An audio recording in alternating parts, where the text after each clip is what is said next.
just give us your sort of view of how geopolitics is overlapping with market strategy right now. How should investors be looking at the situation as it unfolds in Taipei?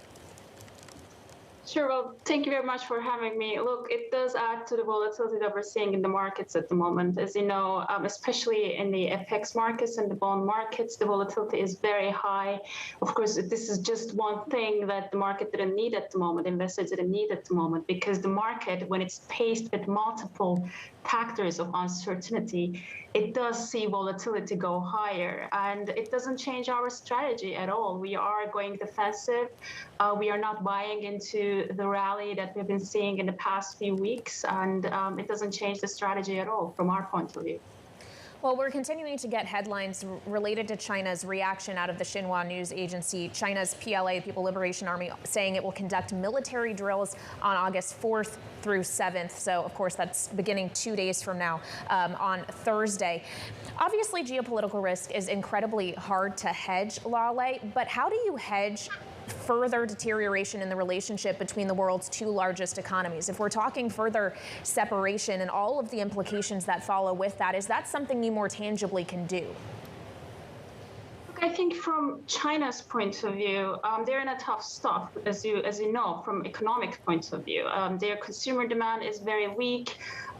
Their two trading partners, US and Europe, are on the verge of recession. So they have not too much of a leverage in this conversation, in our opinion. And we are neutral in Chinese equities. We do believe that, we need to see monetary and fiscal policy coming into the picture to really, start the economy again. And again, this adds to that's, again, being a more cautious and defensive positioning to overall Chinese markets. Of course, there are places in China where you can really invest in sectors that are favored by the policy overall, and that stays as a long-term strategy for us, such as 5G, smart infrastructure, anything that does tell us that that sector is very geared towards that common prosperity, which is here to stay. So I would urge investors to take, again, a long-term view on this.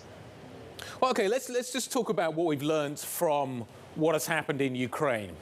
The parallel is not perfect, but clearly we are watching geopolitical tension erupting in a number of different locations right now. Ukraine is an interesting focus when we look at what is happening in Taipei right now. European energy prices are absolutely skyrocketing right now. I think Germany 1 year forward today went through 400. France is even higher. The economic impact of this is going to be enormous over the next few weeks and months, Lale. There you go. Those are on the screen right now. We're through 400 1 year ahead on German power prices today.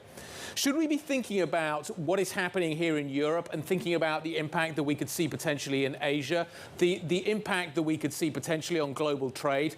These stories, there are some parallels that maybe could be drawn between one or the other. Europe looks like it's heading through into a recession. Should we be expecting similar things to potentially happen further down the road when it comes to Taiwan?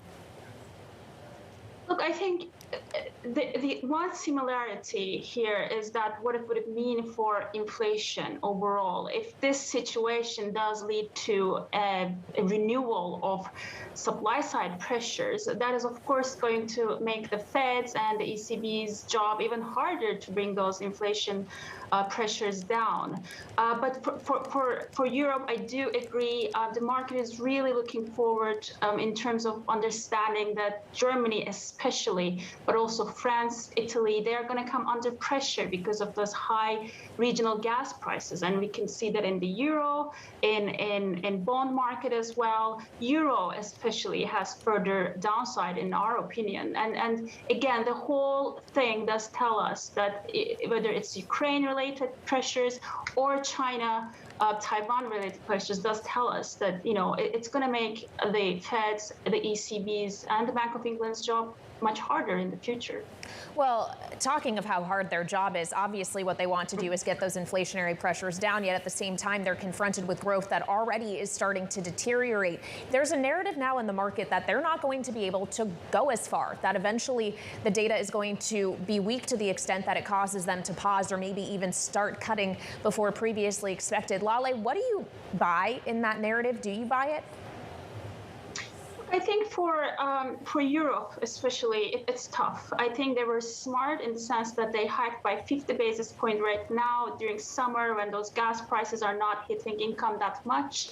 But going forward, it's going to be a really tough decision for September and rest of the year. Therefore, they're really not, saying that we're going to hike in a major way. We're going to be flexible and so forth. They're clearly very concerned about that. For the Fed, again, I'm less concerned about the U.S. in the sense that the U.S. is self-sufficient in both food and energy. So that tells me, and it's in a better position in terms of its pandemic savings. It's very, tight labor market as well. So I think the Fed is going to continue tightening in an aggressive fashion. I do not buy into markets, thinking that they're going to pivot in March, like next year. I do not think that will be the case at all. I think they will continue with their aggressive tightening cycle.